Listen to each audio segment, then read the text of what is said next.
నమస్తే MP news Manapalli news స్వాగతం. ఈరోజు పేపర్ని న్యూస్ చూద్దాం. ఈ దశాబ్దపు అతిపెద్ద వేడుక రైతన్నకు రుణమాఫీ పండగ.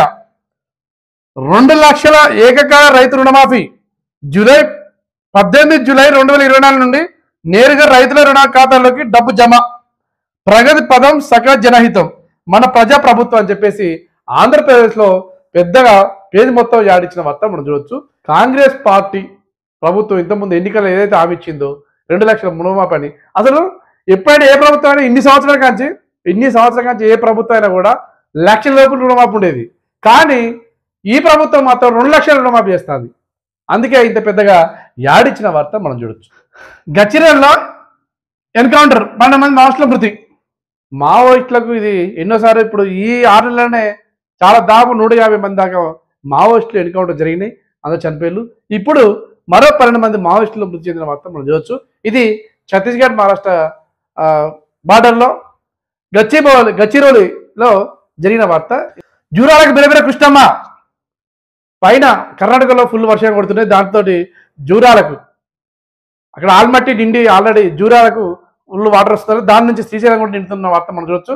అదేవిధంగా గోదావరికి కూడా పైన కొట్టిన వర్షాలకు గోదావరి కూడా నీటి మట్టం పెరిగిందన్న వార్త మనం చూడొచ్చు. పండుగ మాఫీ నేటి సాయంత్రంలోగా రైతుల ఖాతాల్లోకి 7,000 కోట్లు. ప్రతి రైతుకు రుణవిముక్తి, గ్రామాల్లో సంబరాలు చేయండి సీఎం రేవంత్ రెడ్డి. ఈరోజు ప్రతి గ్రామంలో రైతు వేదిక దగ్గర సంబరాలు చేయండి. మనం ఏ ప్రభుత్వం చేయాలని హామీ ఇచ్చినాం, అది నెరవేర్చినాం కాబట్టి సంబరాలు చేయాలని చెప్పిన వార్త సీఎం రేవంత్ రెడ్డి చెప్పిన వార్త మనం చూస్తున్నాం. అయితే ఏ ప్రభుత్వం కూడా 1 లక్ష వరకు మాఫీ ఇచ్చేది, ఈ ప్రభుత్వం మాత్రం ధైర్యం చేసి 2 లక్షల లోపు ఉన్న మాఫీని మొత్తం మాఫీ చేస్తున్నట్టుగా మన వార్త ఉంది. అయితే ఈ రోజు మాత్రం జూలై 18 మాత్రం 1 లక్ష రూపాయల లోపు మాత్రం మాఫీ చేస్తుంది. తర్వాత ముందుకి ఈ వారంలో ఈ 10 రోజుల ఇంకా మిగతా 1 లక్ష, ఇట్లా మొత్తం ఈ 10 రోజుల 2 లక్షల రుణమాఫీ చేయడానికి సిద్ధంగా ఉంది ప్రభుత్వం చెప్పిన వార్త మనం చూడొచ్చు. నేటి నుంచి డిఎస్సి స్టార్ట్ అయిందట ఉద్యోగుల కోసం. ఈ రోజు నుంచి డిఎస్సి అన్న వార్త మనం చూడొచ్చు. సింగరేణిలో 2 కార్మికుల సజీవ సమాధి.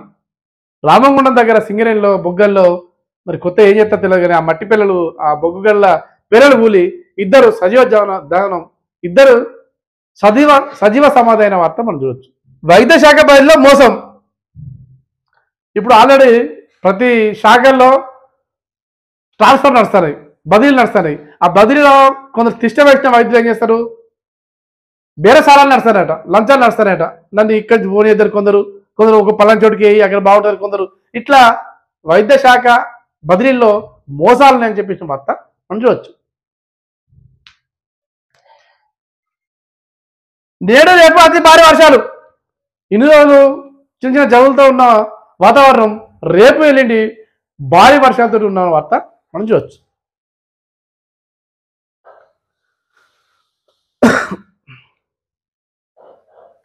స్థానిక కోటపై వెనక్కి.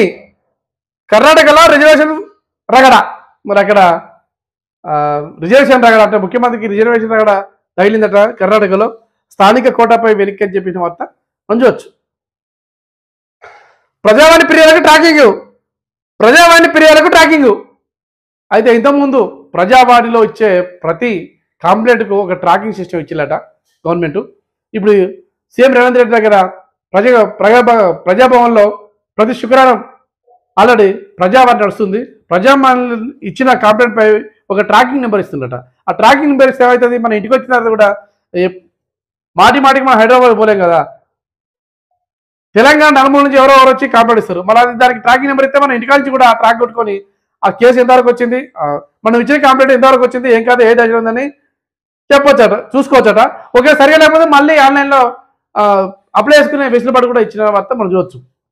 ప్రతిదానికి ఆన్లైన్ చేస్తాం కాబట్టి దీన్ని కూడా చేస్తే ఇది చాలా జనాలకు సులువు అవుతుందని చెప్పేసి ఈ మార్గంగా ప్రజావాణిలో కూడా ట్రాకింగ్ ఇచ్చిన వార్త మనం చూడొచ్చు. ఇవి ఈరోజు వార్త.